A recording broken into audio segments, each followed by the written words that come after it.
And the U.S. needs to build back its deterrence. And one of the messages we convey in this sense is, look, building back your deterrence, confronting Russia or confronting China, it's not easy. Mm-hmm. Confronting Iran is very easy.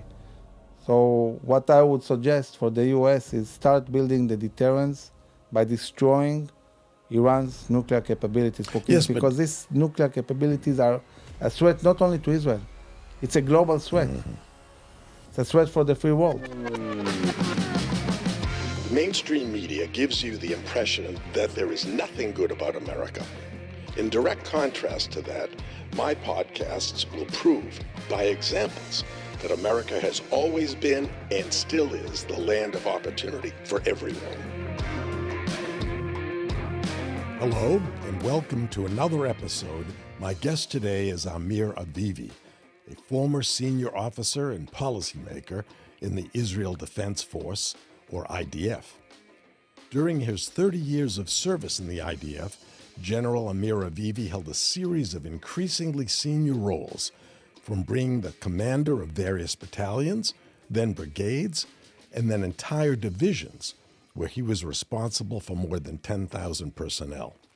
He was promoted to brigadier general and appointed to be the director of the Office of the Chief of Staff. For many years, General Avivi was at the center of the policy-making process in both the Israeli government and in the Israel's defense establishment. In 2020, following 30 years of service, General Avivi founded an independent organization called the Israel Defense and Security Forum, or IDSF, whose mission is to counter the narratives of the leftists in Israel who are more interested in making compromises with Arabs and leftists than they are in securing the long-term peace and safety and independence of the Jewish state. General Avivi is here today to tell us more about the IDSF and to give us insights into the many threats that Israel is currently facing, both from Iran and from state-sponsored terrorists. And, of course, without jeopardizing Israel's security, he'll share with us unclassified information about what Israel is doing to counter those threats. Welcome to the show, General. Thank you very much, Dr. Bob. Thank you for having me. As I just mentioned in my introduction, after leaving the military, you founded the Israel Defense and Security Forum, or IDSF, in 2020. What prompted you to start an entirely new organization?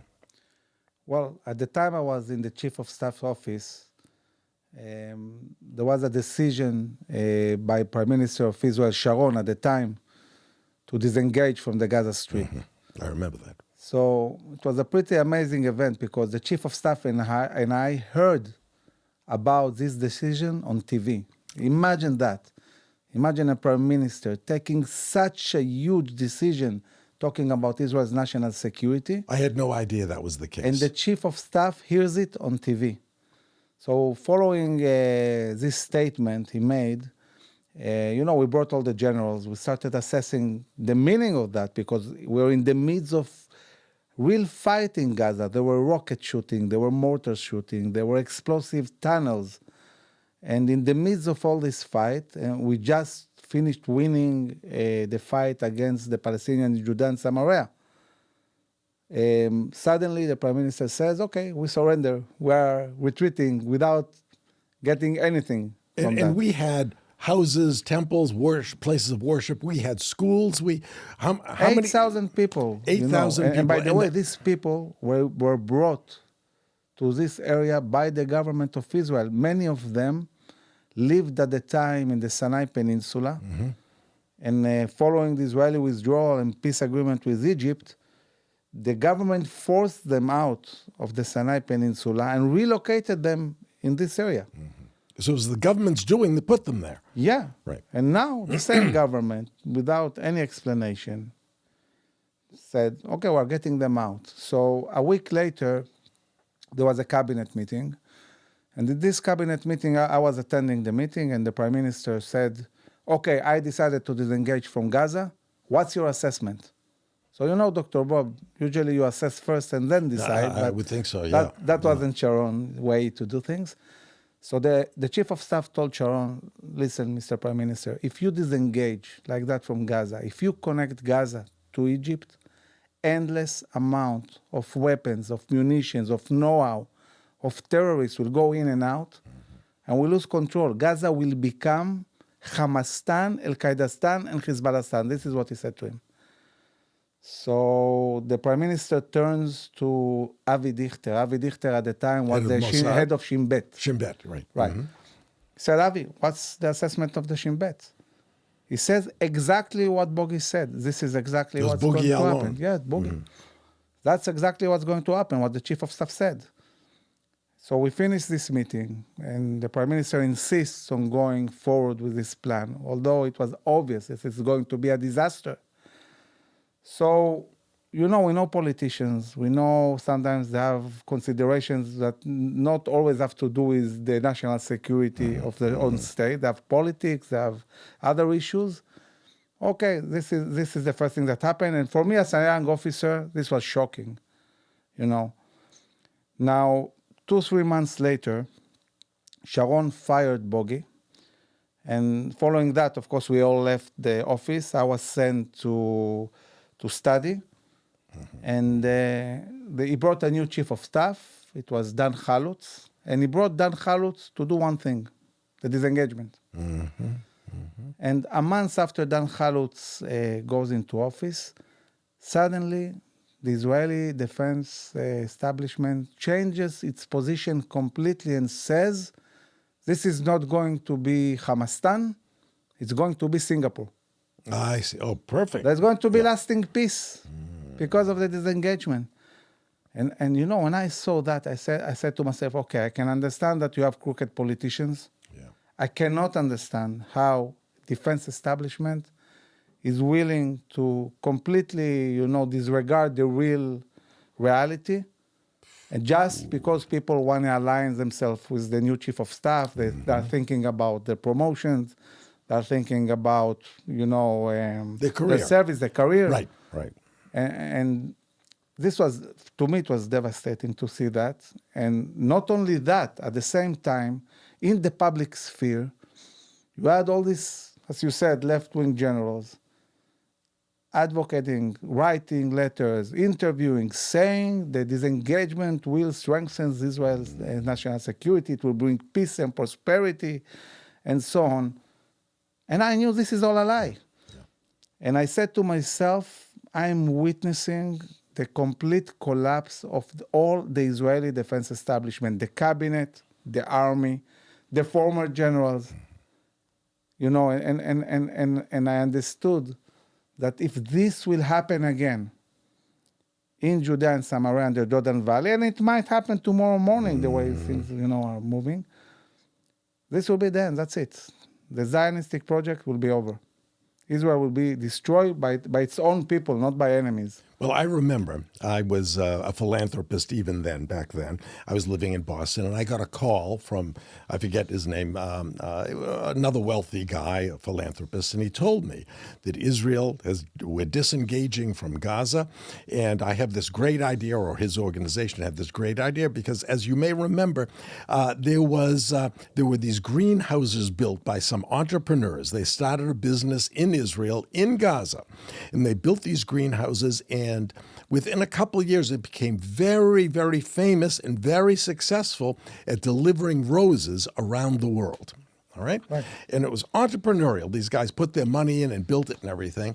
And so this fellow on the phone asked me, he said, Dr. Bob, we're disengaging from Gaza, and we have a great opportunity to help the peace process by giving these greenhouses, because it was a whole business now, and the employees, giving the greenhouses to the Palestinians. But the owners who own it now aren't going to do that unless we buy it from them. So, Dr. Bob, we're raising, $10-15 million to buy these greenhouses from the owners and give it to the Palestinians. And can you help us? And it didn't take me long to think about it. I'd say 5 seconds. I said, that's not my kind of philanthropy. I don't believe that's going to work. And as you know, but as the viewers of this podcast may not know, the week that it happened, that he raised enough money, they bought it from the founders. The founders left Gaza with all the other Jews who were forced to leave Gaza. And that next day, the Palestinians went into those greenhouses and destroyed them. They destroyed them. I remember seeing the videos on the news, and the Palestinian police were trying to control them, saying, "No, this is ours. We can make a business here. We can destroyed them." You know, they also destroyed the synagogue that we They left. destroyed That was the right. only building they left Right. Was standing, because you don't destroy a synagogue. And the moment we left, they destroyed the synagogue. Yep. It's terrible. Yep, and that hardened I never was very optimistic about the Palestinian situation, but this was a perfect example of how misled or miseducated or how evil these people are, that even if you give them something, if it was given by a Jew or made by a Jew, they'll destroy it. Right. So I don't think there's any hope in forming a peaceful relationship with the Palestinians. It's in their blood now. It's in their DNA. They're taught to hate the Jews, to hate Israel, and it's a terrible situation. But getting back to IDSF, so you saw that happen, and did that? How soon after that did you form the organization? It wasn't immediate. Well, it was many years later because, I was a lieutenant colonel. Yeah. I had still all my career. Was in the military, sure. So I stayed in the military. But I was all the time under this feeling of like existential threat, inner existential threat. Yeah. Not from the outside Not from the enemy, outside, from ourselves. Right. And the moment I had the chance after I retired, after 30 years, I understood that there's a need to build a very dominant organization and movement of high-ranking officers and commanders who will be solely devoted for one thing: ensuring the security and prosperity of Israel for generations to come, in a long-term thinking. Because, Dr. Bob, we have been expelled twice from our land, by the Babylonians and then by the Romans. We spent 2,000 years in exile. We just built our country now. Yep. And we're already willing to give it away. To give it away, basically. And the big question hasn't been asked. What is needed to secure Israel in the long term? What are the red lines? Israel today has no red lines. The government is not educated enough on these issues. The public is not educated enough, and this is our mission. Our mission is to educate both decision makers, the public, the young generation, about all the needs Israel has, talking about its national security in the long term. This is what we do, and because it was so needed, once I established it, it had huge traction. 2 weeks after I established the organization, already 300 officers joined it. Now it's more than 4,000. And you had no money to start it, right? No, nothing. I had $1 donor. This is what we started with, a small Who believed donation. in you? He believed in you. Yeah. And it grew really fast. And, we were established I'm just months curious. before COVID. And I'm just curious, was the donor Israeli or is it American? No, American. Fantastic. Is somebody I know? Probably. Yes. Okay. Mr. Myron Zimmerman. Myron Zimmerman. He helped you start the organization. He helped me start the organization. How did you hear about him, or how did he hear about you? That is, I can't understand. So it's interesting. As you know, Myron donates to many organizations in Israel. We compete with each other on Right. who can do You the do. best good. It's true. And at the time, I was lecturing about these issues, but I didn't form an organization yet. And one day came to me two nice ladies, women in green. These two women promote sovereignty in Judea and Samaria. And they said to me, "Listen, Amir, we do many big events. We want to talk about the importance of sovereignty. There is not a single general that is willing to stand on the podium and explain why applying sovereignty in the Jordan Valley Is so important. in Judea and Samaria is so important for Israel's national security." So I said to them, "Listen, I'm willing to do it every time you need. I don't want payment. I don't want anything. For me, it's for me. I feel that this is important, And I came again and again and again and talked in very important events. And then one day, Myron meets with them, and they talk about the fact that no matter how many good organizations were formed in the last decade, none of them can counter generals. I mean, you need generals to counter generals, you know. So Myron said, okay, who can actually pull this off, you know? And they said to him, listen, there's only one guy, Amir. Talk to him. Great story. Yeah, and you know, so we met, and I told him, listen, Myron, I've been thinking about that since 2006. It's amazing. Since Gaza. You know, that you talked to me about that. And I said, you know, immediately, listen, I'm willing to leave anything I'm doing at the moment. You know, I had a startup, I had different things. I said, this is always what I wanted to do. And we started, and it immediately took off. And that was when? 2020, everybody? 2020. 2020. That's only two years ago. Only 2 years. And you started with no members. Right. And how many members do we have now? It's almost 5,000 now. Most of them officers. Fantastic. It's amazing. It's a movement that is growing and spreading, and it's limited, of course, to Israelis. They don't have to be in the military, but it's members. Yeah. So actually, today we are opening it more and more. We have also Jews around the states that are joining, former Israelis that are joining. I believe, generally speaking, I believe that anybody, a Jew, or even a supporter of Jews, you know, like a Christian evangelist. We love them. We love them. Who understand the importance of securing Israel needs to be part of this. Because we need a huge movement. We need to be the dominant voice globally on what is Israel's national security about. So you have this leadership of many generals. Now, these are retired generals, probably. All of them, of course. Retired or reserve. Because you're not allowed to join an organization, perhaps? If No. But I must tell you that I get a lot of phone calls from generals in the army and in the police. Yeah. And they say, listen, guys, it's great what you're doing. Finally, we need somebody a voice. Is empowering us, defending us.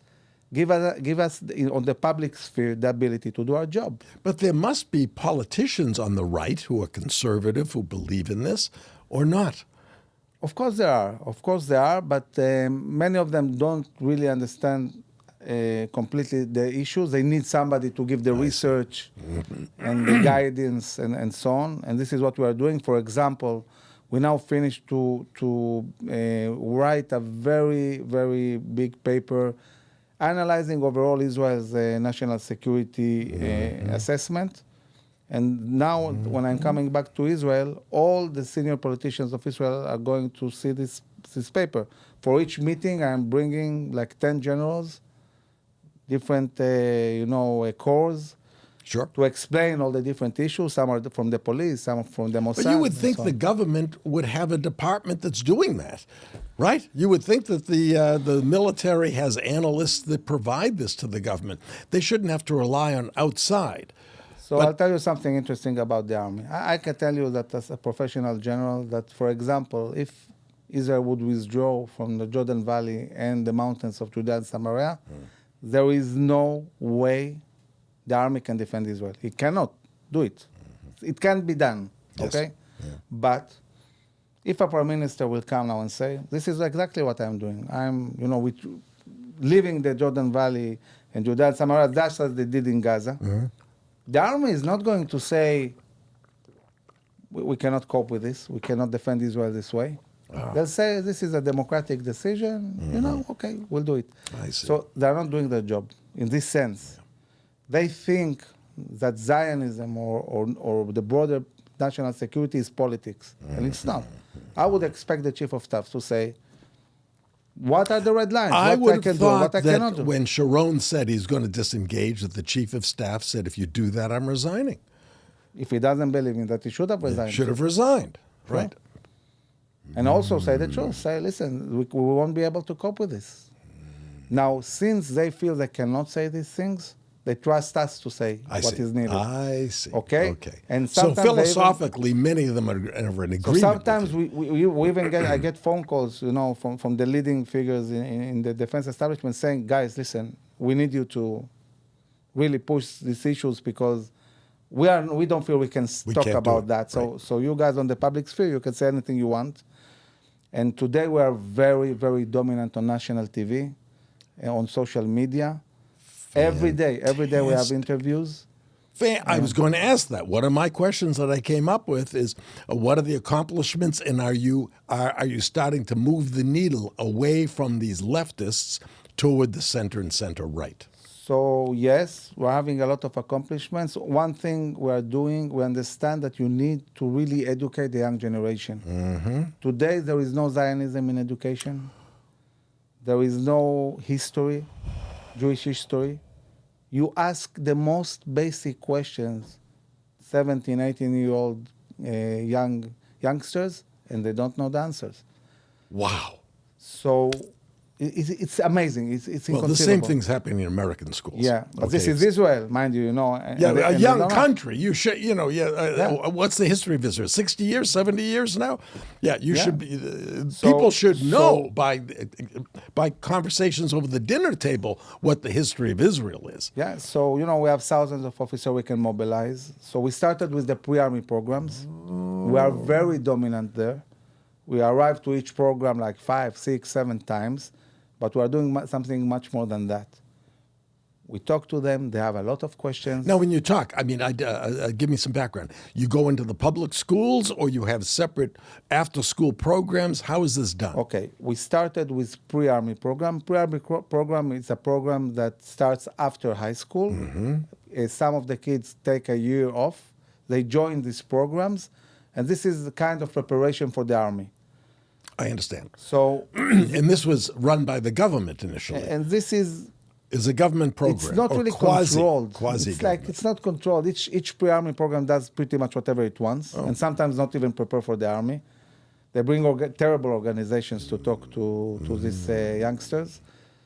So our voice there is very important, and not only we shape the way they think about these issues, about Zionism and about national security, we recruit them to the movement.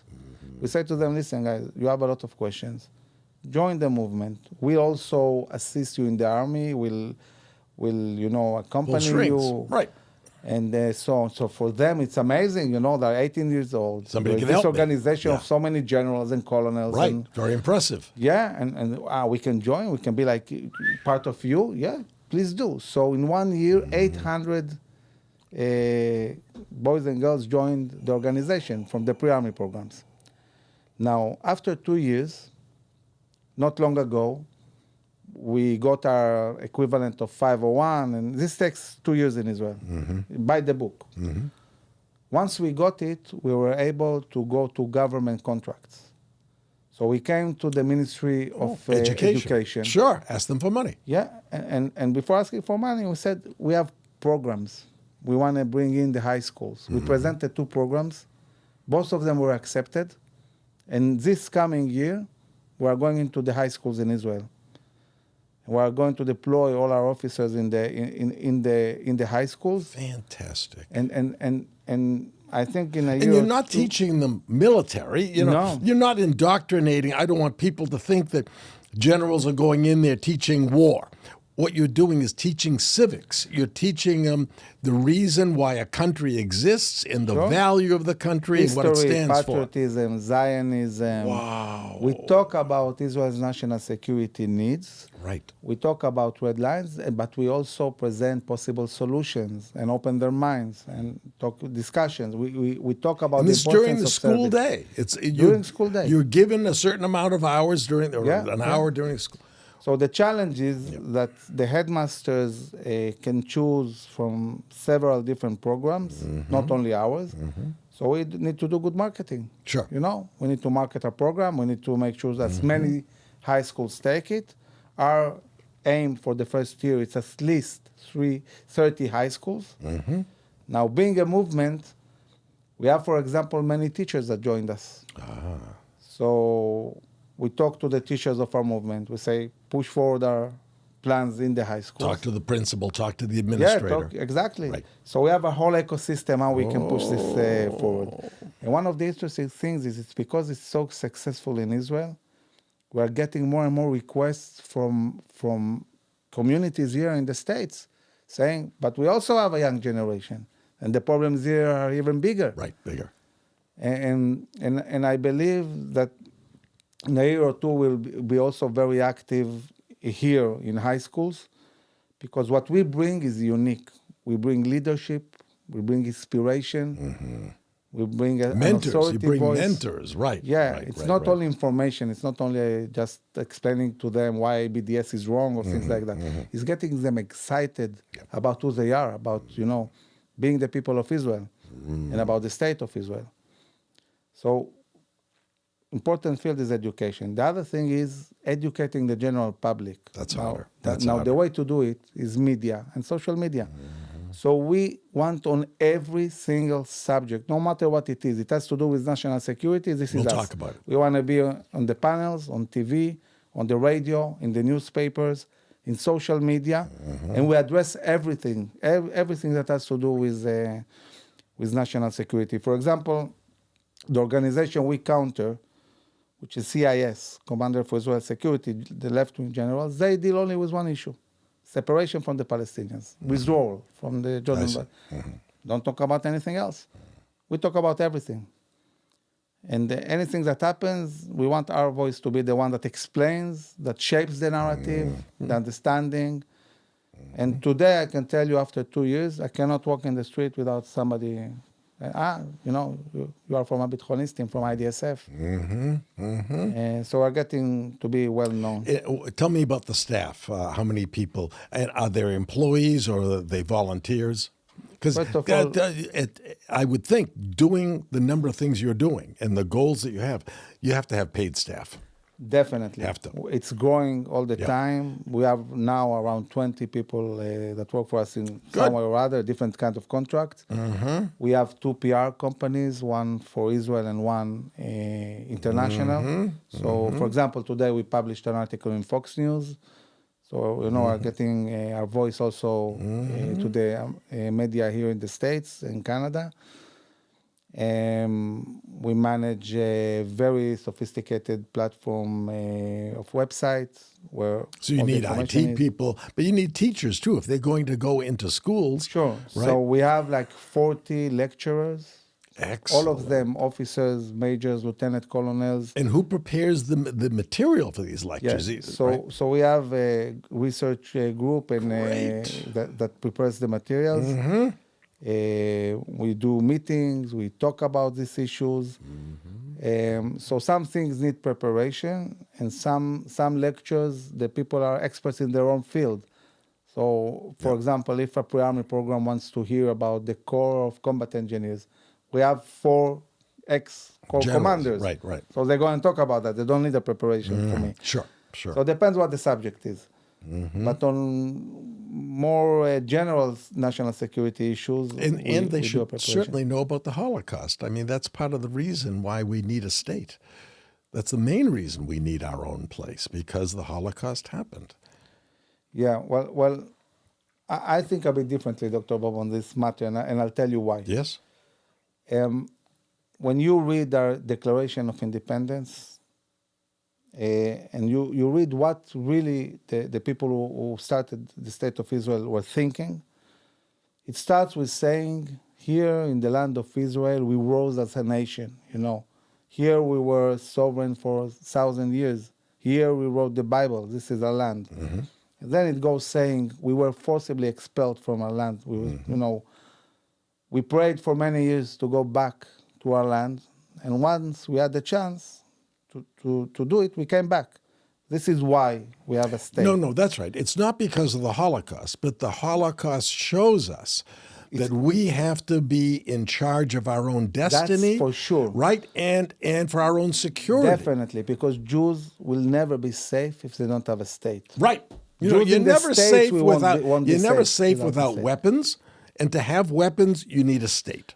That's Right. what it comes down to. Exactly. You're not safe unless you can protect yourself, and unless the enemy fears you that if they attack you, they're going to get hurt or killed. Yeah. And that requires a state. No, I'm not saying that No, the definitely. reason for Israel is the So Holocaust. one of the basic principles we have is ensuring the ability of the people of Israel and the state of Israel to defend themselves by themselves. We cannot be dependent on anybody.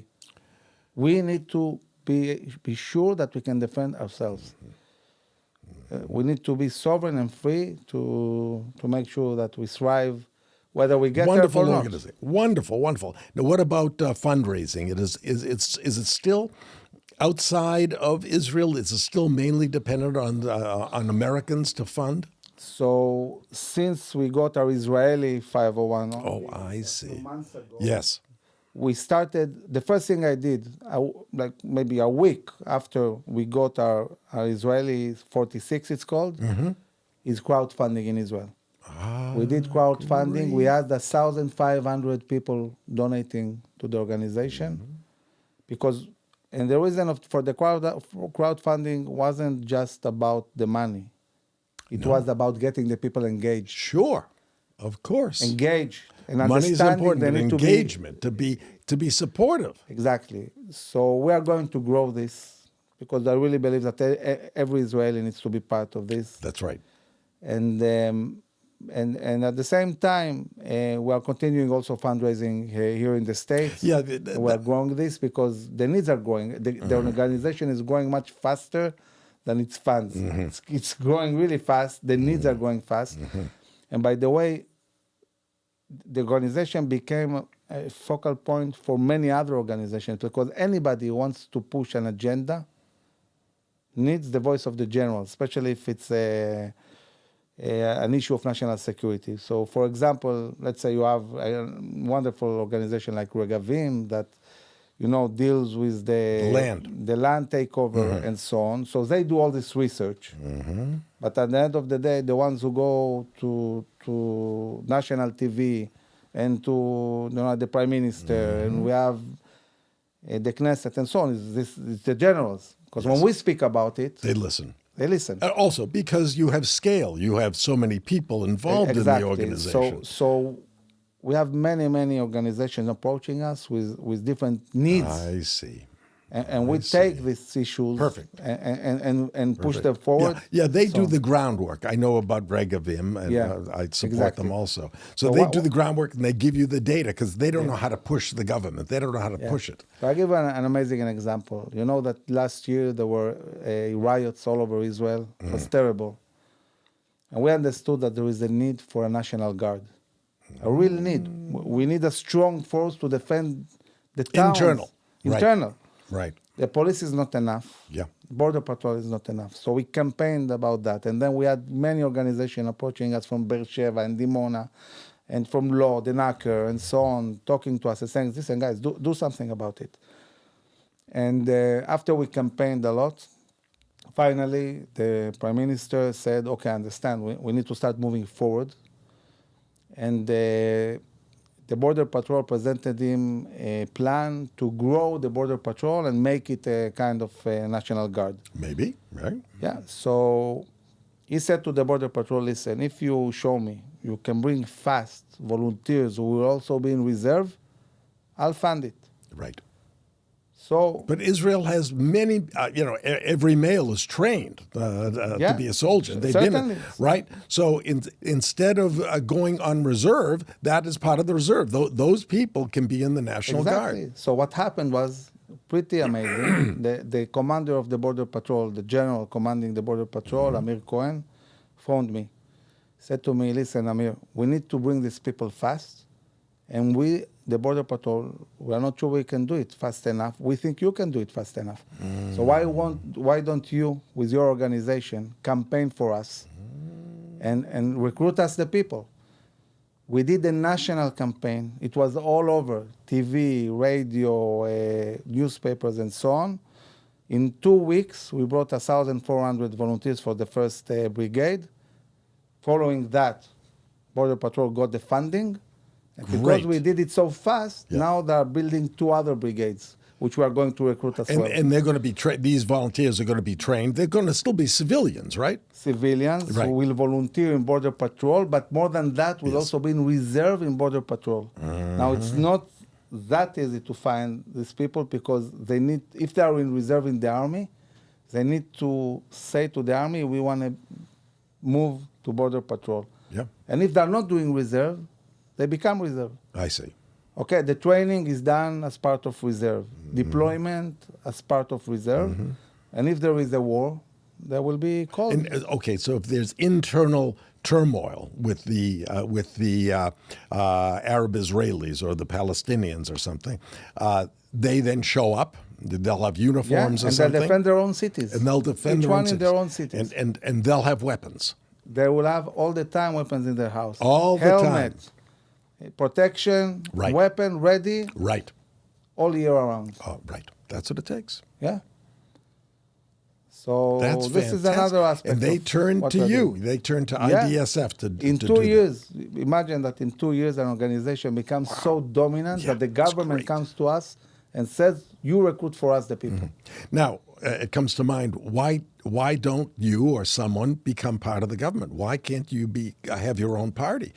I'm not that I'm for many parties, because Israel has too many parties already. Right. But this makes perfect sense that a party that understands what the importance of security to Israel should be in the Knesset. Why not? So I'll say this. The non-profit as a non-profit cannot be a political party, because I if see. it is, it's not a non-profit. Right. It's something else. Okay? Right. Now, I think that there is a tendency, I think that, for example, you see it here in the States with the progressive movement, they understand that the real power is in shaping the narratives of the young generation. They go all the way to kindergarten. Right. Right? Right. They don't aspire to be a party. I They see. know that real power is shaping narratives. I think in the right-wing Okay. way of thinking, it's always about politics and parties. And I'm saying, no, listen, I want to do what these guys are doing. I want to shape the society. I think you're right, because once you become part of that, you're part of the establishment, and you're going to have to be in all those meetings. You can't be entrepreneurial. You can't Yeah. do what you want to do. And also, when I talk today to the young generation, they know that we talk from a stance of values and real care about national security and not politics. Because if you are in politics, say, okay, so you are right wing or you are left wing. You are. No, we want them to see us. Yeah, no wing. No linkage to any politics. This is the way we can really make a difference. Having said that, since we have a lot of media attention and many of our generals, are on TV and so on, and we get requests every day to join parties and so on, individuals within the organization definitely can find themselves in politics, definitely, but not the organization itself. Right, perfect. Now, as you may know, most Jews in the U.S. are left-leaning, or they're real leftists, are hard left. You may know that 70% of Jews in the U.S. voted for Biden, right? And that's despite Trump's overwhelming accomplishments, pro-Israel feelings and accomplishments. So I find it really hard to explain to my Christian non-Jewish friends about, why are Jews on the left? I don't get it. But given the very important issue of security in Israel, and that everyone knows someone who's in the military or been shot, they know about the history of war, I would think that most Israelis would be on the right. But my impression is that most Israelis, like most Jews in America, are on the left. Tell me, where's the Israeli population? The Israeli population tends to be very conservative and very to the right. It is. That's is. not my impression. That's not It the is. world impression of Israelis. It is. I see. But, and this comes back to what we talked before, the elites, the media, the judges, and so on. They're all on the left. They're not all, but it's dominant. Right. The left voice is dominant. And I think that what we are doing in IDSF, there are different kinds of elites, okay? Universities, the media, and so on. We are generals. For many years, the left-wing generals were the leading elite. And this is the first elite that is going to change in Israel. We are changing it. We are the young generation of generals. We are the ones who had to deal with the consequences of Oslo. We are the ones who had to clean up the mess in Judea and Samaria and Gaza and Lebanon and so on. My generation of young generals is much more Zionist, much more patriotic, much more with feet on the ground, understand the issues. They were simply not organized. And now that we are organized, we are completely changing the leadership, talking about military leadership, and this will have a huge effect on the army. It will have a huge effect on the Shin Bet and so on. Right.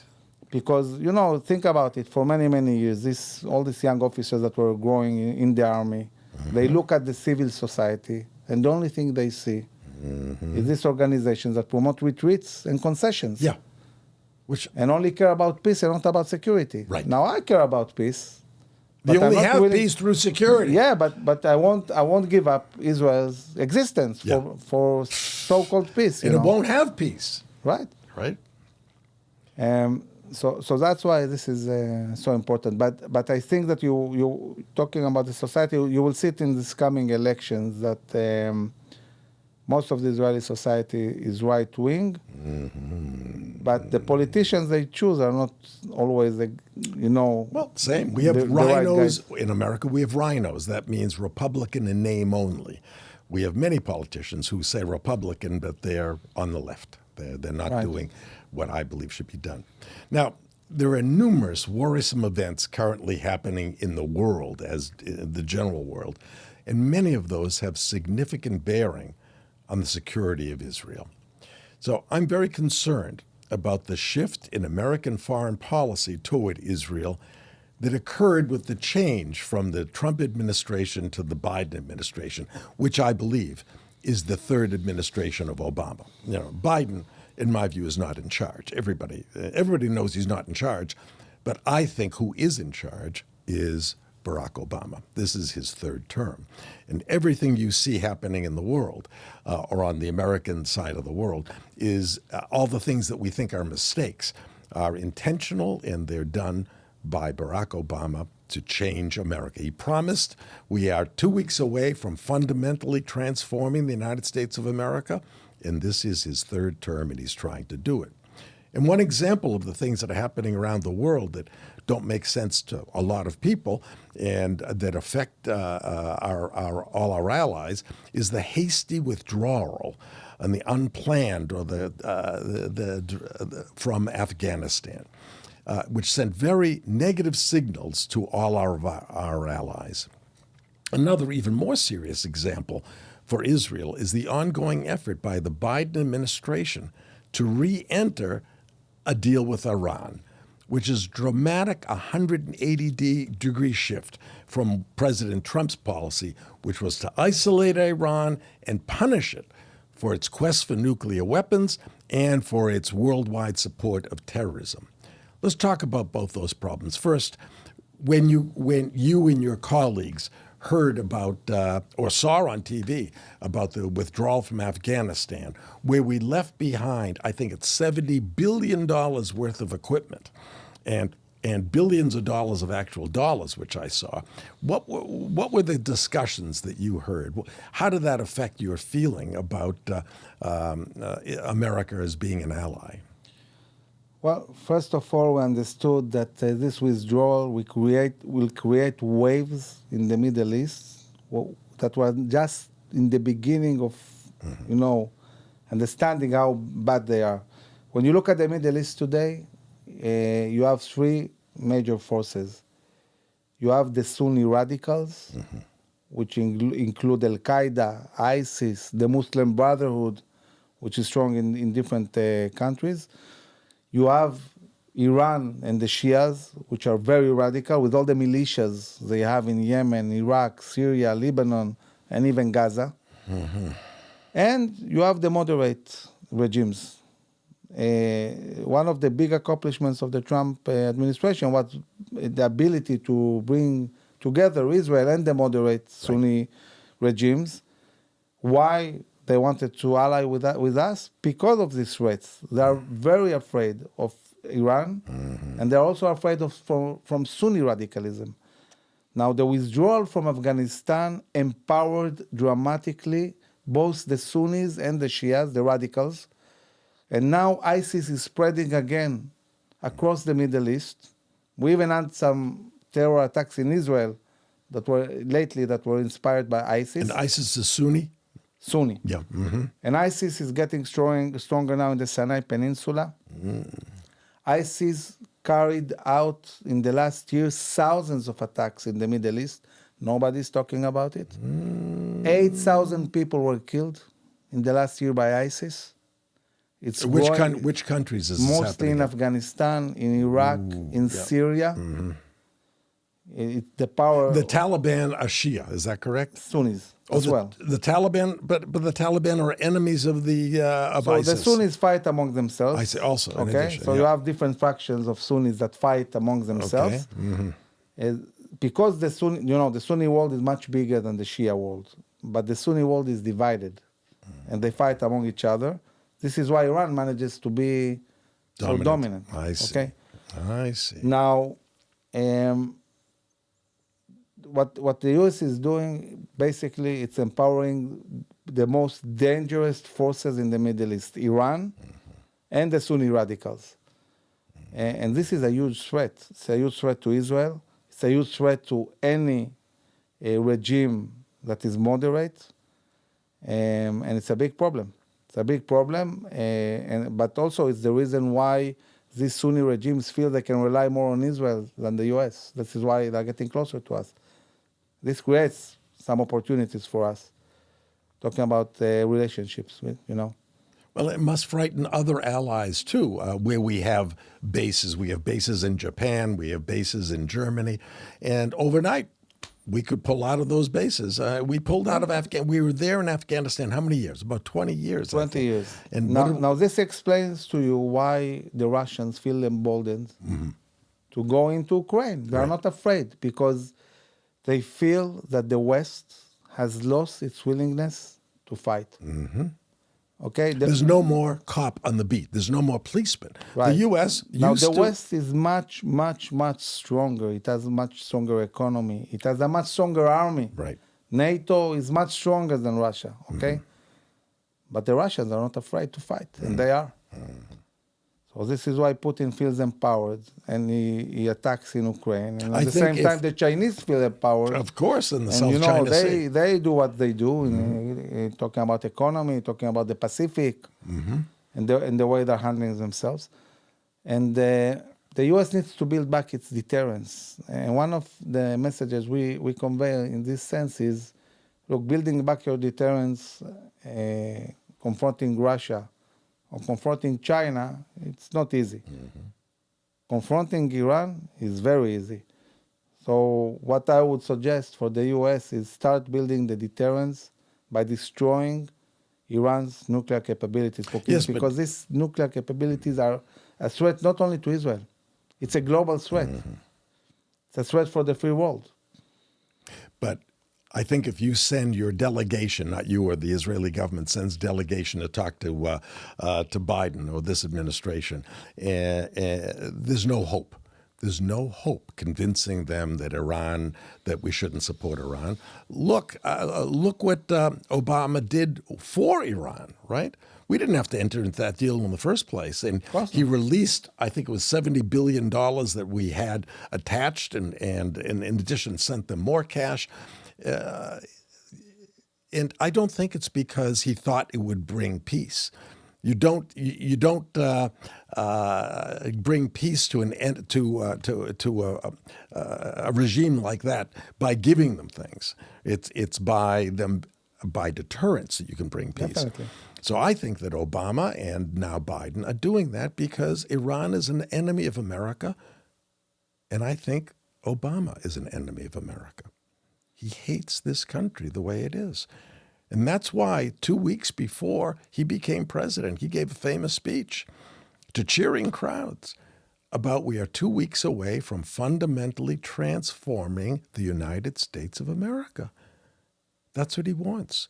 And that's why he's helping the enemies of America, because they are accomplishing what he's trying to do. So maybe we'll explain for our American audience what would be the consequences of going back to this deal. Yeah. First of all, the first consequence will be lifting sanctions. Now, if sanctions are lifted from Iran, they will get tens of billions of dollars immediately, which they will invest in all these terror organizations they are funding. Of course. And this is an amount of money that will create a race that will bring Iran within a year or two to the ability to move to a full-scale war in the Middle East against American allies, against Israel, and destabilize completely the area. Now, if there is a war in the Middle East, prices of oil here will not double, will quadruple. People will not be able even to drive anywhere. If they think that the prices are now high, they better see how it looks when the Middle East is unstable. And this is exactly what is happening now. This is one thing. The other thing is that basically this agreement says that eventually Iran will be nuclear, and not only nuclear, with endless amount of bombs. Because there is no limit to the amount of enrichment they will be able to do according to the agreement. Right.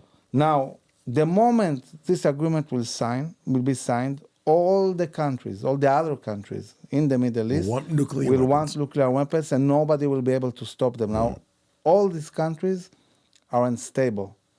All of them have radical elements within them. So imagine what the world will look with proliferation of nuclear capabilities in such an unstable place. Understood. This is chaos, global chaos. It's not just about But Israel. It must be that the people who are trying to get into this deal, or Obama who signed this deal, they understand that. They're not stupid. They might be evil, but they're not stupid. Yeah, so we should be worried that people understand that. And so I think that rather than be, we have to all be worried, but we can't depend. Israel cannot depend on the United States to help with regard to Iran. Definitely. Not under this administration. Under Trump, a different story. But under this administration, you can send as many diplomats as you want. It's not going to change America's, this administration's view toward Iran or a nuclear Iran.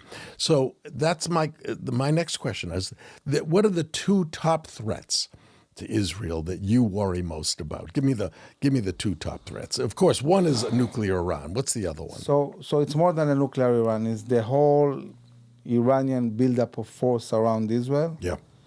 We're talking about hundreds of thousands of rockets. We're talking about missiles. We're talking about explosive drones. For example, Hezbollah 10 years ago had 50 drones. Now they have 2,000. And imagine what they will have in a few years if these sanctions are lifted. And these drones are not only used for surveillance. They can, I'm can talking be about armed. Drones with explosives that can attack. Yeah. If you have like 100 drones going into your border, what do you do? I mean, even with a good air defense, how many you can bring down? So this is a huge threat, a kind of threat that Israel has never encountered in such a scale, okay? And there is a possibility, two kinds of scenarios, okay? One, that in a year, 2, 3, Iran finishes the build-up in such a way that they say, okay, we are ready. We're ready. We can attack. Or that Israel needs to deal with the nuclear weapons of Iran, attack Iran, and then it's a full-scale war, because then they will utilize all this power against us. You know that a year ago, in the operation in Gaza, Iran shot at us, even from Yemen and Iraq. They are building forces all around us. And they're controlled by Iran. Yes, so Iran is our main huge enemy, and eventually there will come a day when we'll have to fight, and there is two possible scenarios. The bad one is a Yom Kippur war scenario, meaning they will surprise us when we are not ready, and this can be a bad situation for us. And the other scenario is that we are proactive. Right. We understand that we need to do now something about it. On your timetable. Exactly. Not their timetable. And we are saying to the government, we need a 6-day war scenario, not a Yom Kippur scenario. Right. You need to start being proactive, because Israel's policy in the last decade or two is containment. You know, they're trying to hold things together, But at this stage, it's out of control. It's out of control, and we need to start really. No, at some with this point, issue. Iran will pull the trigger, right? At Yeah. some point, they'll pull the trigger. Yeah, They're and- committed to the destruction of Israel and to the United States. Definitely. Right? They're committed. The big Satan and the small Right. Satan. And they'll start with the small Satan, but it's obvious to me that at some point they'll say, we're ready, we're going to suffer this many casualties. And these are theocrats, these are maniacs who don't care. They may even believe that if they die, it's a great thing because they're going to die as shaheeds or warriors or something and get, the 39 or whatever it is, virgins, right? Yeah. So they may believe that, and you're not dealing with rational people. It's not like the U.S. versus Russia, where this regime is irrational theocrats. Is irrational. We cannot trust them. This is one huge threat. The other threat is what happens inside Israel. Basically, for many years we talked about Gaza, Hamas on one side, Palestinian Authority in Judah and Samaria on the other side, Israeli Arabs, another issue. But the reality today is that all this system has become one. And there is a full-scale campaign, Palestinian campaign, to completely destroy Israel. And the way they are doing it is in three different ways. One, they are grabbing illegally land everywhere. Yeah, I've read this. So they are doing it in Area C. They are doing it in the Negev with the Bedouins. They are doing it in the Galil. They are trying to push out Jews from mixed cities, Jerusalem, and so on. This is one thing. The other thing is completely destabilizing the sense of secure. People are not secure anywhere. So it's not only in Judea and Samaria where you drive in a road and they throw a Molotov bottle at you or stones. It's happening in Beersheba, in the Negev. It's happening in Jerusalem. It's happening in the north. And these are Israeli Arabs? So it's a combination of all these systems. Palestinians in Judea and Samaria, Israeli Arabs, Hamas. Hamas, it's inside Gaza, but it has many cells inside Israel. And because Hamas is confronting us again and again, and it's still on its feet, they have become the leaders. They say, listen, how brave they are. They're fighting IDF. They're not afraid. So they are becoming the leaders of all the Arabs inside Israel. I didn't know that. Yeah, and they're projecting their ideology on the society. Look, the ability of Hamas a year ago to mobilize thousands of Israeli Arabs to riot and attack Jews everywhere. These were neighbors. Yeah, from their perspective, this is a huge win. Yeah. And they understood they have this potential and they are growing it. Inside Israel, you have Muslim Brotherhood parties. Ram, that was in the government, is Muslim Brotherhood. I'm going to ask about that, right? Yeah, they are affiliated with Hamas, which is inconceivable. So you have all this campaign going on, grabbing land, destabilizing personal security, and also fighting the very basic narrative of Zionism, as BDS is doing, meaning Jews have no right to be in the land of Israel at all. At all, right. It's all about Palestine will be free from the river to the sea. Yeah. And we are in the sea in this scenario. Okay, so today Arab MKs in the Knesset, refer to Jews who live in Jerusalem or in Lod or in Acre or in Jaffa as settlers. Yeah, or colonizers. Or colonizer everywhere. It's not about Judea and Samaria. So, we Jews spend so much time discussing between each other two-state solution, no two-state solution, Judea and Samaria, while on the other side, they're in a completely different place. Right. They're all about destroying all of the land of Israel. Kill us all. So last year, we saw, on one hand, 4,000 rockets shot at Israel from Gaza. On the other hand, we saw this uprisal of Palestinians and Israeli Arabs. This is a small example of what will happen the day the Iranian threat and the Palestinian threat will join to one major campaign, including hundreds of thousands of rockets against Israel and a full-scale revolt inside Israel. This is the scenario Israel needs to be prepared for. Ooh, that's a nightmare scenario. And this requires a lot of preparations. And the main problem I'm seeing at the moment is that there is this huge campaign against us, and the government doesn't define the basic situation as a campaign against us. So they're not reacting to that. You know, it's like they are playing rugby and we are playing cricket. We're not even on the same field. Yeah. Understood. Okay? That's what's happening. And this is why our mission to really educate all of our decision makers and the society to understand exactly what's going on and also what needs to be done to change the course of this reality. This is what we do. And that making concessions won't make it better. No. It won't make it better at all. It will make it worse because the way they perceive concessions is weakness. Right. Right. I understand. That's it. Now, continuing on the disputed territories, let's talk about Hebron. It's a large city in the disputed territories. It's a city in the southern part of the West Bank. It's 19 miles south of Jerusalem, very close by. And according to Wikipedia, Hebron is often considered one of the 4 holiest cities in Judaism as well as in Islam and Christianity, because according to Jewish, Christian, and Islamic tradition, it is the tomb of the patriarchs, the burial place of Abraham, Isaac, Jacob, and their wives Sarah, Rebecca, and Leah. Now, I visited the tomb of the patriarchs, and I was quite surprised and demoralized that such an important place was so run down. It was, you would think that this is going to be spectacular, something very special. It's like visiting the Taj Mahal in India.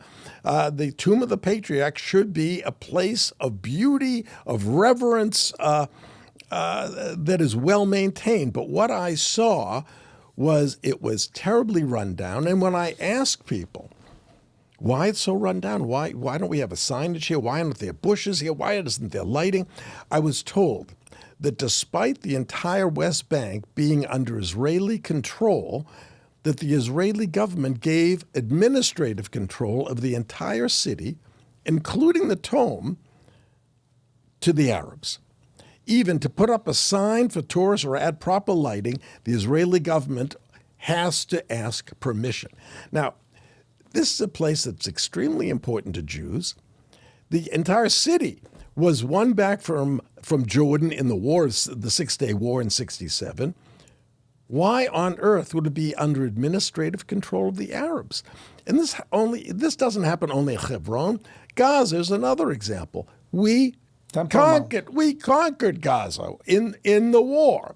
And in the Sinai Peninsula, we won that. And yet we returned it all to Egypt. And that was a different story as part of a peace plan. And we are at peace with Egypt and have been.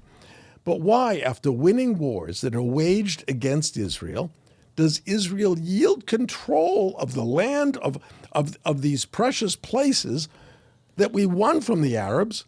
Why do we give control back to the Arabs? I don't get it. First of all, there's this very poor decision that was made in 1967 when we liberated our most religious sites, like Temple Mount, for example. The Temple Mount, right.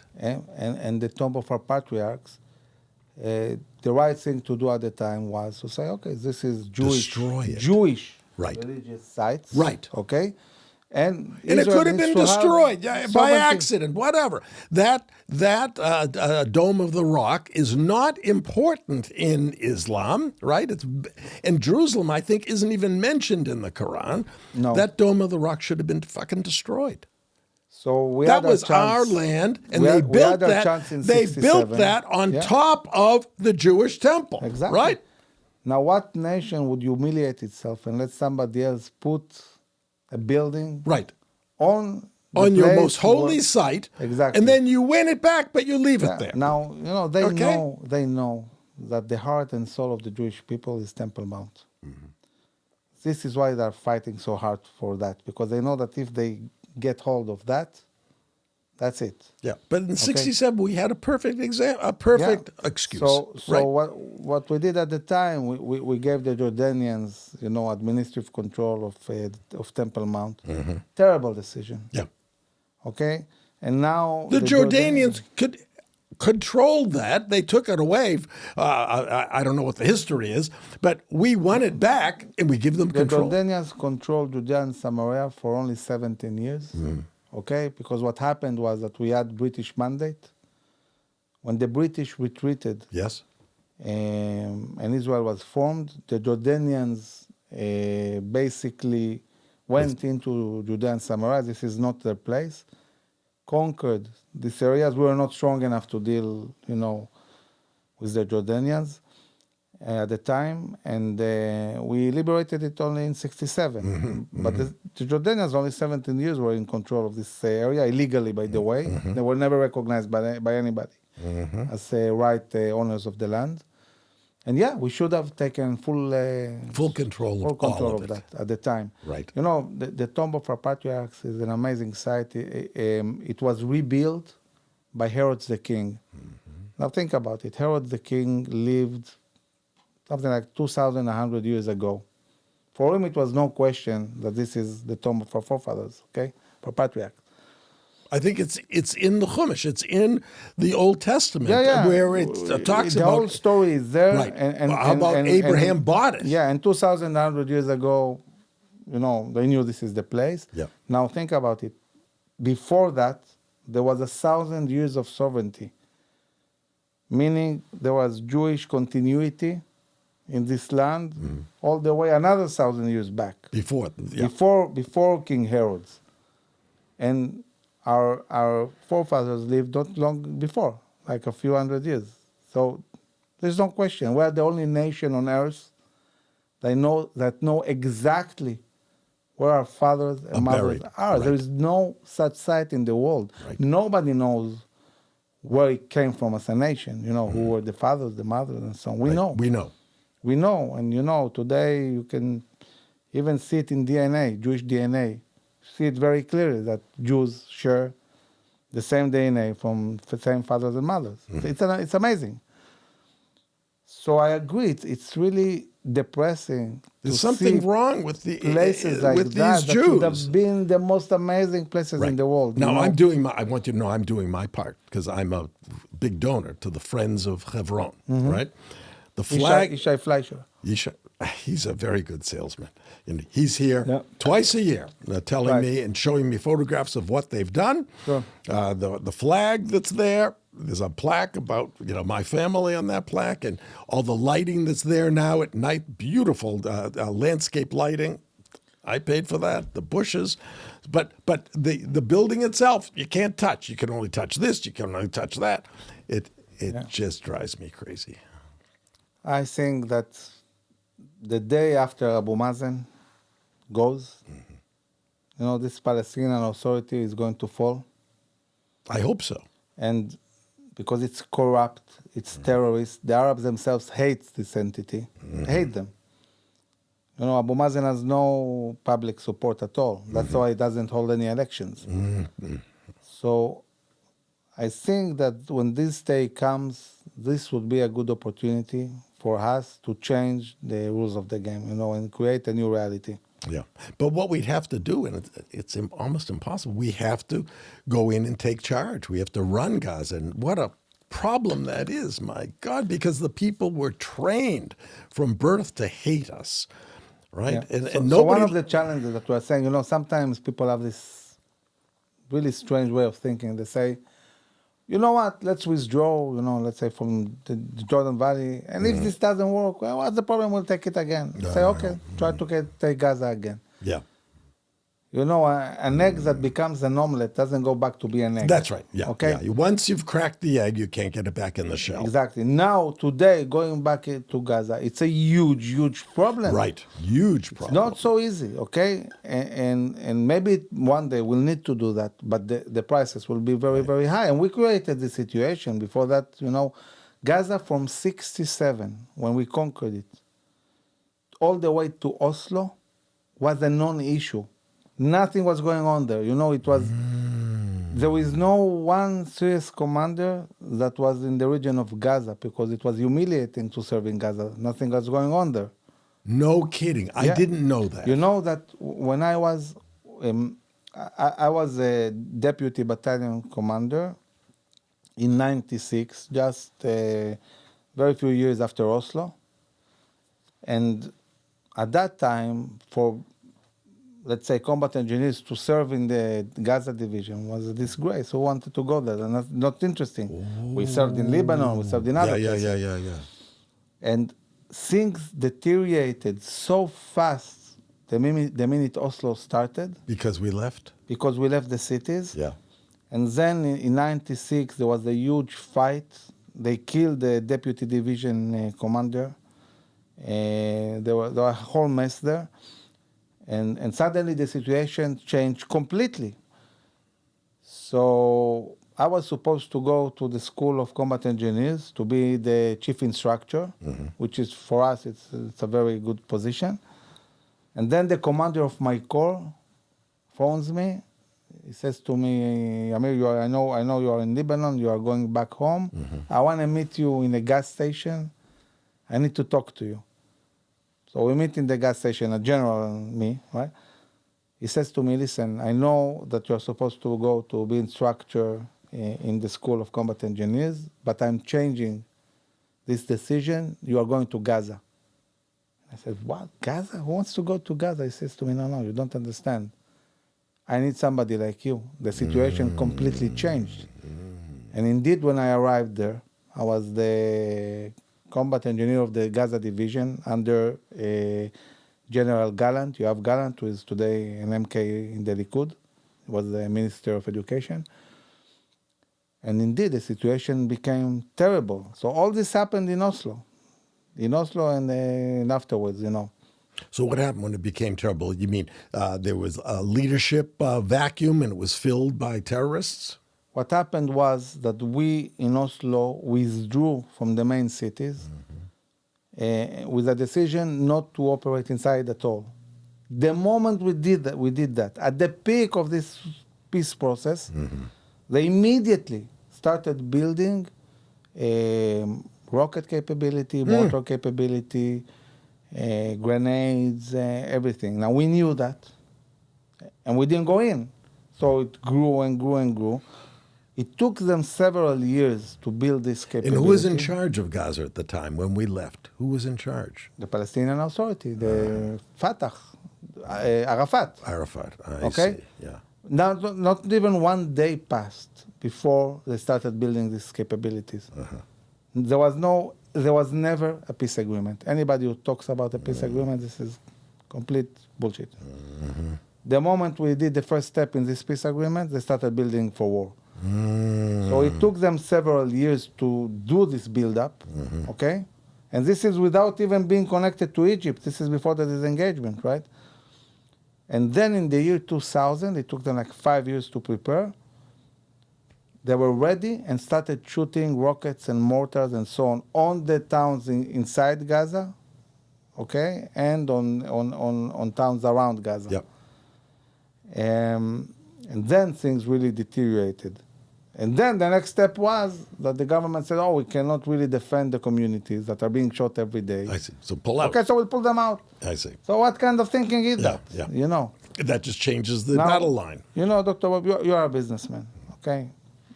So looking at it from a business point of view, I mean, we went to an agreement knowing that we're dealing with terrorists. This is why the Israeli government said, we are not going to give everything. We start with Gaza and Jericho.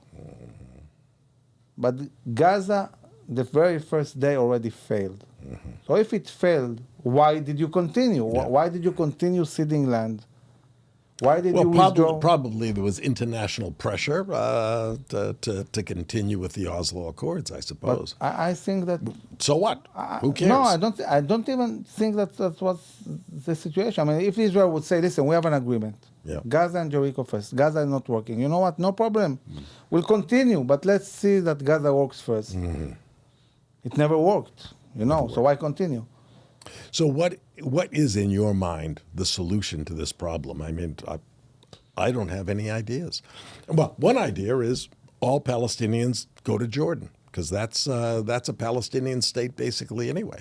But how do you pull out? I don't know, 2 million people? How many people are in Gaza or in the West Bank? How many Palestinians are there? 2 million, 3 million? Well, you have almost 2 million in Gaza, but Gaza today is like a completely different entity. You don't have Jews there. It's surrounded by water, right. It's a whole different entity, okay? When you talk about Gaza and you talk about Palestinians in Judea and Samaria, today... Different story. Completely different entities. I see. Okay. Anybody who is talking about Palestinians like it's one nation or group, it's not relevant because in Gaza they're controlled by Hamas. Yeah. And they're indoctrinated. By and Hamas. It's also people, who have... who came from Africa, from Egypt. It's completely different society than the people living in Judea and Samaria. Yep. This is one reality. Now, the problem in Judea and Samaria is that on one hand, Israel cannot exist without full sovereignty in the Jordan Valley in the most broadest sense. Right. We need, this is the only natural border we have. Mind you, Israel is tiny. From the sea to the river, 45 miles. I know. Tiny. That's it. Tiny. 45 miles. Yeah. LA is farther away. Yeah. And from these 45 miles, you have 9 miles of shore. You have maybe 9 miles of Jordan Valley. And all of it is Judea and Samaria. So basically, Israel is Judea and Samaria with a bit of shore and a bit of Jordan Valley. That's it. Israel cannot exist without full security control in Judea and Samaria, and it cannot exist without the Jordan Valley. And you cannot have full security control in Judea and Samaria without massive presence of towns, because it's not the army controlling the area, it's the civilians who drive the roads every day and so on. Without that, the army wouldn't stand a chance to operate there. So because the Palestinians are surrounded by Jews and there is no other way to do it, the big question is, how do you ensure that these Palestinians vote for their own parliament, and as they do today, by the way, in the Palestinian Authority, and you don't have to give them Israeli citizenship, and then you lose your Jewish majority. So basically, if you look at all the people who are supporting what they call the separation plan or full withdrawal from the Jordan Valley and Judea and Samaria, they have only one claim. They're saying, if you don't do that, then you must give 2 million Palestinians Israeli citizenship. Well, and this claim is completely false. Who It's not says true. you have to? Right. It's not true. Who says you have So the question is, okay, so what are the other choices? Okay, so one choice, one thing we can do is what you said. It's a Palestinian state in Jordan. Jordan, today, 80% of the Jordanians are Palestinian. Jordan is controlled by a king that represents not even 10% of his society. And it's not a democratic state. So one day, the day will come when this kingdom will fall. And the question is whether Israel is ready That's another problem. to implement this solution, because I don't know if you know it, but all of the people living in Judea and Samaria, the Palestinians, had Jordanian citizenship until the 80s. They were, the citizenship was taken from them illegally. You cannot take a citizenship from a person and leave him without citizenship. Without a state, right. Yeah, right. it's against international law. But nobody's coming to the Jordanians and saying, hey, you acted against the international law. You took their citizenship.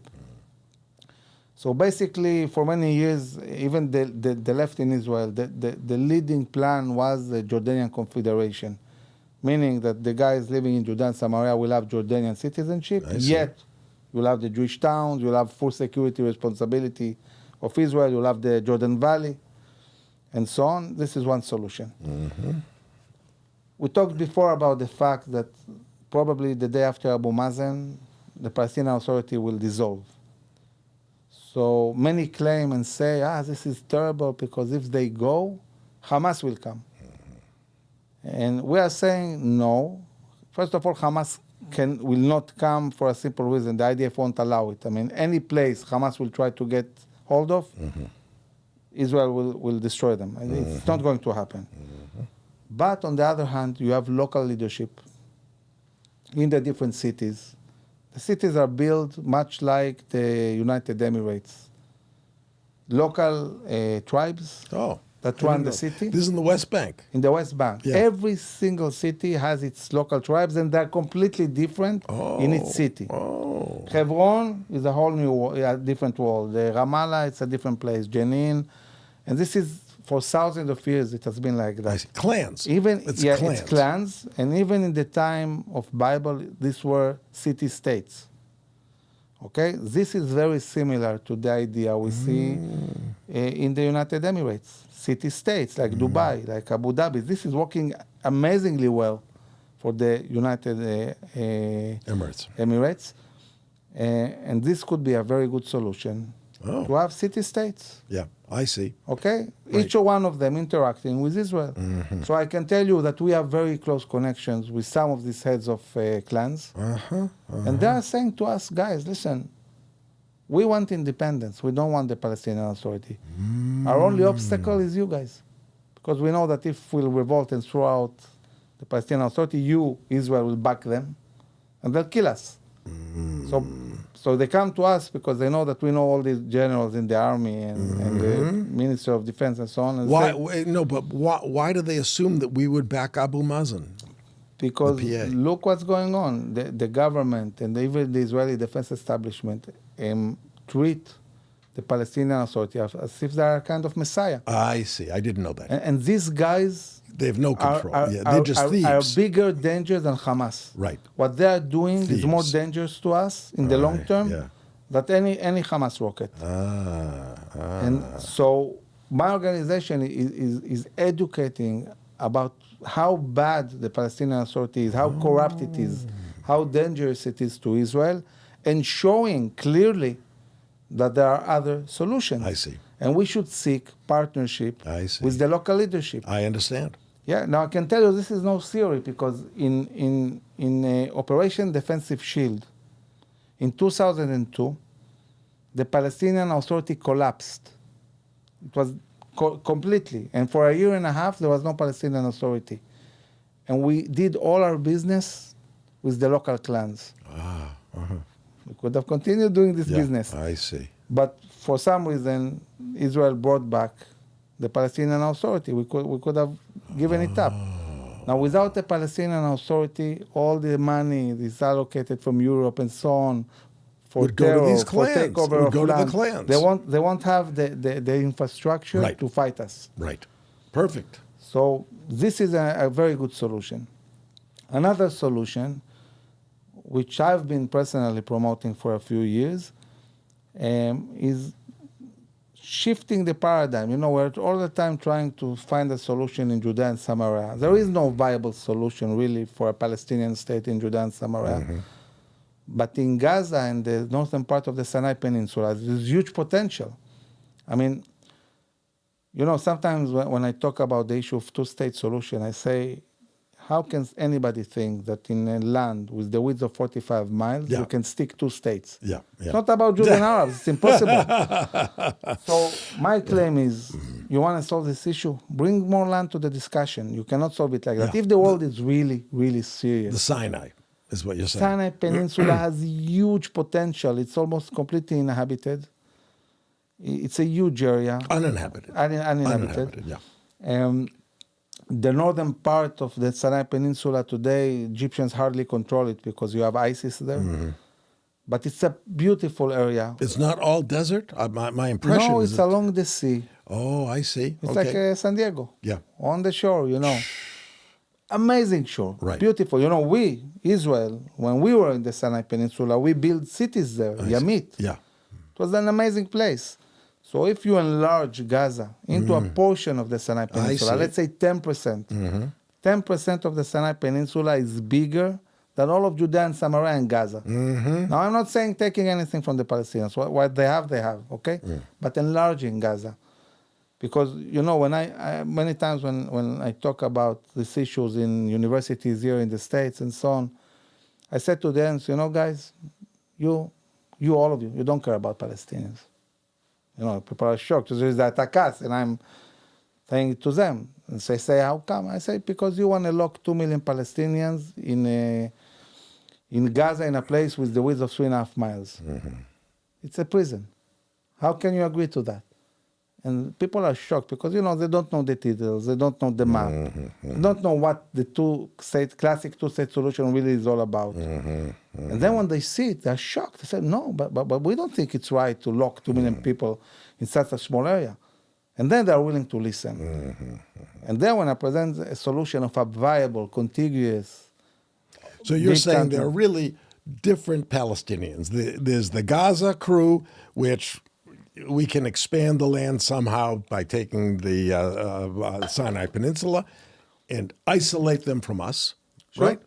And then there are these other people who live in these municipalities, and we do fine with them. Yeah, they can be city-states. Right. And it doesn't have to be joined. Just because they're all both Palestinians doesn't mean they have to have anything to do with each other. No.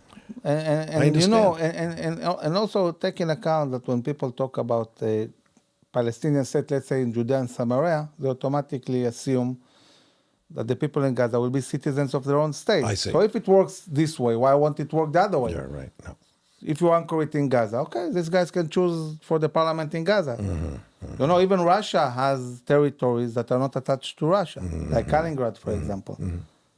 No, you have in Europe different They don't places. have to have the same government. And they totally can have also different government. I don't think today they are connected at all. Very complicated, So but I I appreciate... saying basically there are very interesting and viable solutions.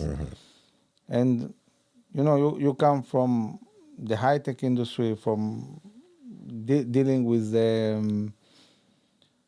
technology. And in this world, the main claim is that the world is changing all the time, and you need innovation, right? And I'm saying, how come in technology there is so much innovation? And when you see so big changes in the world, the world today doesn't look anything like the world 10 years ago even, okay? People get stuck with ideas. Yep.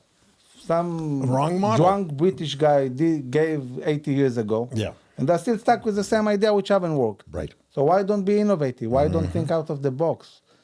You see creative people in some fields. When it comes to statecraft, no, they're not. people are like stuck. They're not moving like your forward. idea. Your idea of expanding Gaza into the Sinai Peninsula. That's And great. I must tell you that And anywhere I talked never about that, yeah. in the most liberal, universities, people get really excited because they don't care. They don't know what is Judea and Samaria. They are not into details. Right.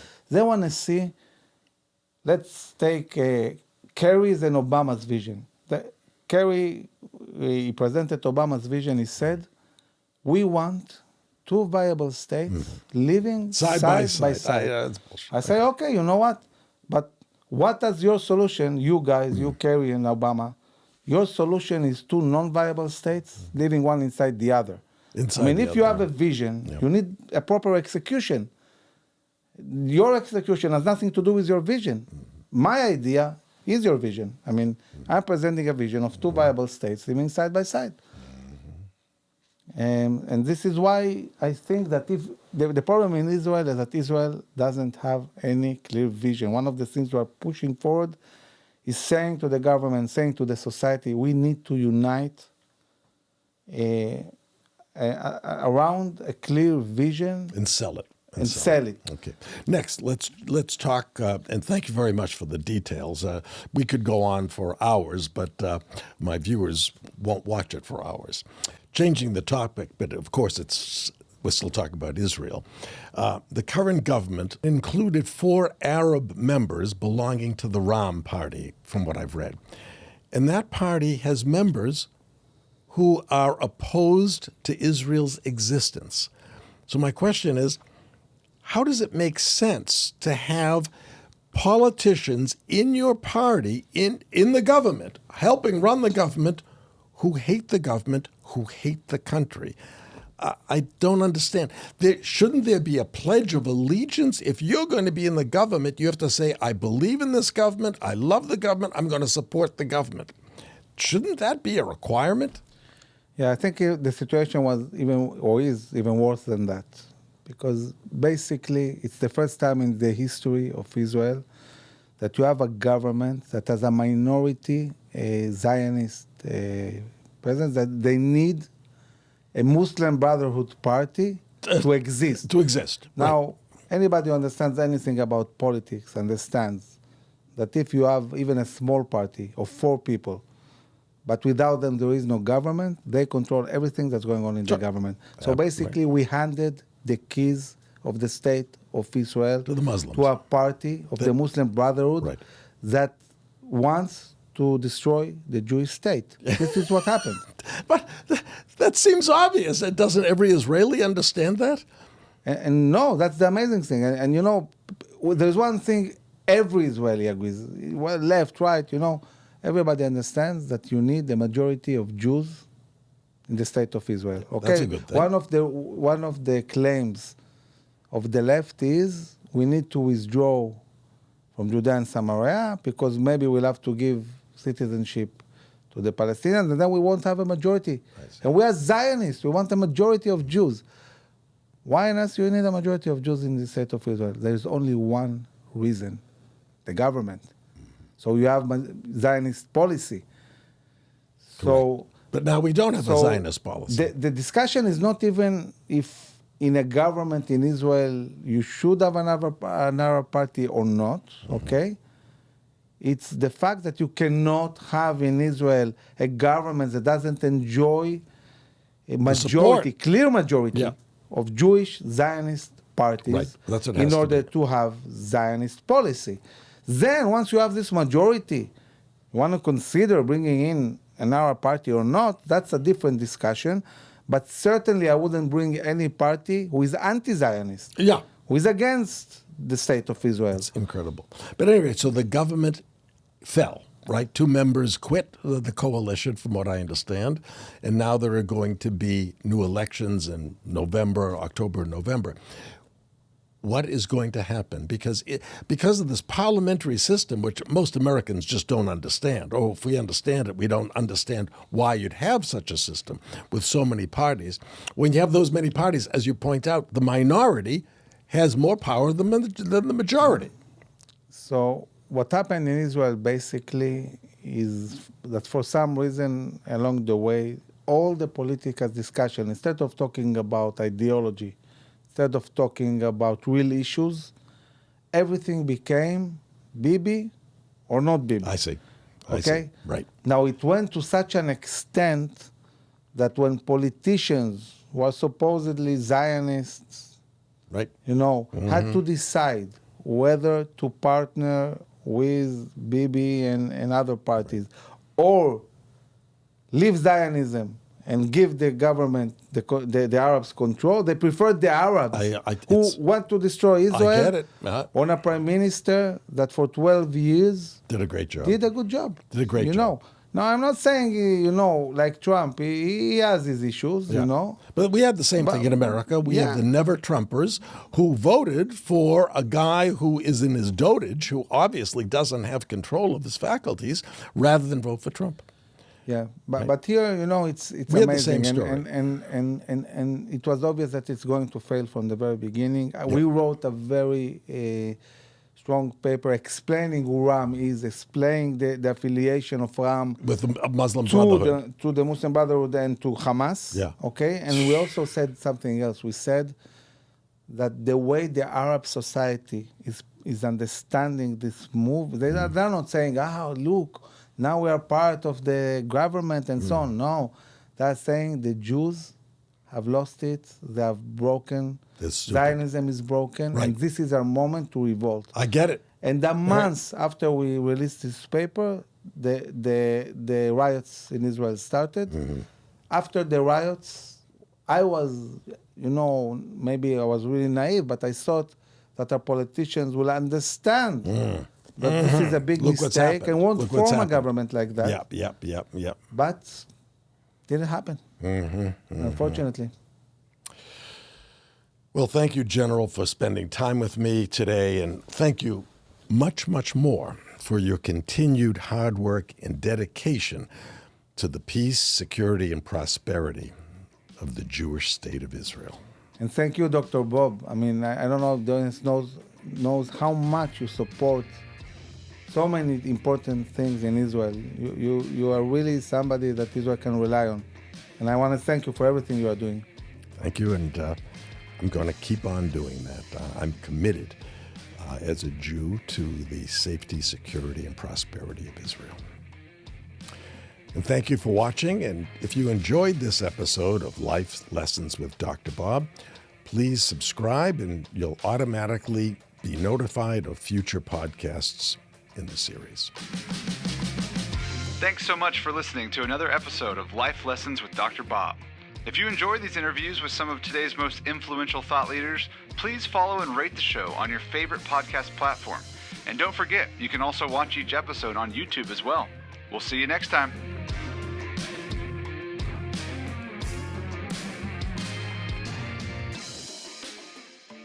Hey, thanks for tuning in. I appreciate reading your comments on YouTube and social media, and now you can submit your questions on my website as well. Head over to lifelessonswithdrbob.com and click the question tab at the top of the page or the one on the right side of the screen, and let us know what's on your mind.